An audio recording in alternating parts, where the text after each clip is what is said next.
warahmatullahi wabarakatuh. Hai, perkenalkan nama saya Cantika Dwi Ranti Wiralautami dari kelas 9R.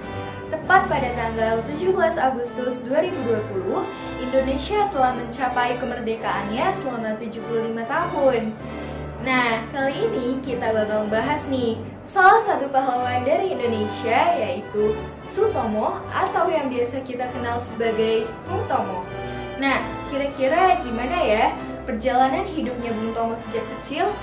Yuk langsung aja, pria pemberani ini bernama lengkap Sutomo, lahir pada 3 Oktober 1920 di Kampung Blauran, Surabaya, Jawa Timur. Ayahnya bernama Kartawan Cipto Wijoyo.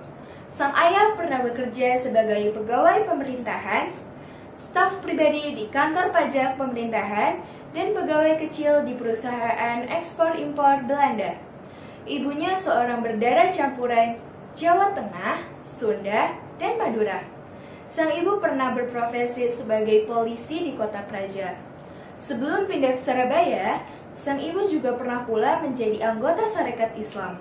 Sang ibu kemudian menjadi distributor perusahaan mesin jahit lokal Singer. Kecil tumbuh di keluarga yang sangat menghargai pendidikan.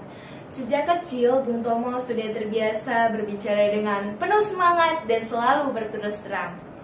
Pada usia 12 tahun, Bung Tomo kecil harus meninggalkan pendidikannya di Mulo dan melakukan usaha kecil-kecilan untuk menghidupi keluarganya.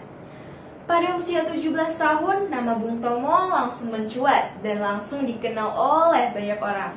Karena dia berhasil menjadi orang kedua di Hindia Belanda yang mencapai peringkat Pandu Garuda. Peringkat ini hanya dicapai oleh 3 orang warga Indonesia.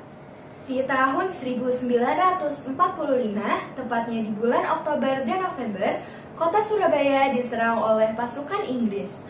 Bung Tomo memimpin pertempuran Surabaya 10 November 1945. Bung Tomo memberikan seruan yang penuh semangat yang mampu membangkitkan semangat rakyat untuk melawan kembalinya penjajahan Belanda dengan bantuan tentara Nica.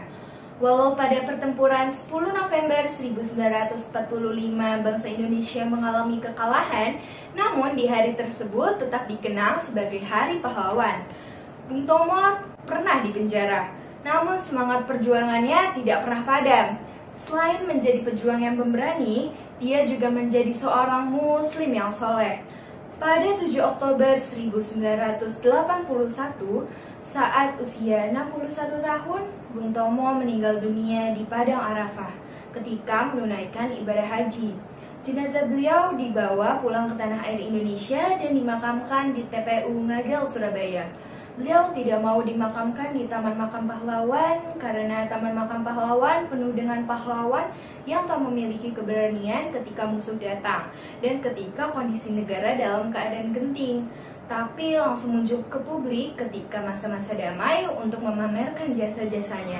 Tomo, pahlawan Indonesia yang teguh pendirian dan haris mati, punya semangat juang yang tak pernah padam dan tak tergoda dengan kekuasaan dunia. Yuk, kita sebagai generasi milenial Indonesia harus mempertahankan perjuangan dan semangat para pahlawan. Kita tunjukkan bahwa kita adalah benar-benar orang yang ingin merdeka. Lebih baik kita hancur lebur daripada tidak merdeka. Kurang lebihnya mohon maaf. Wassalamualaikum warahmatullahi wabarakatuh.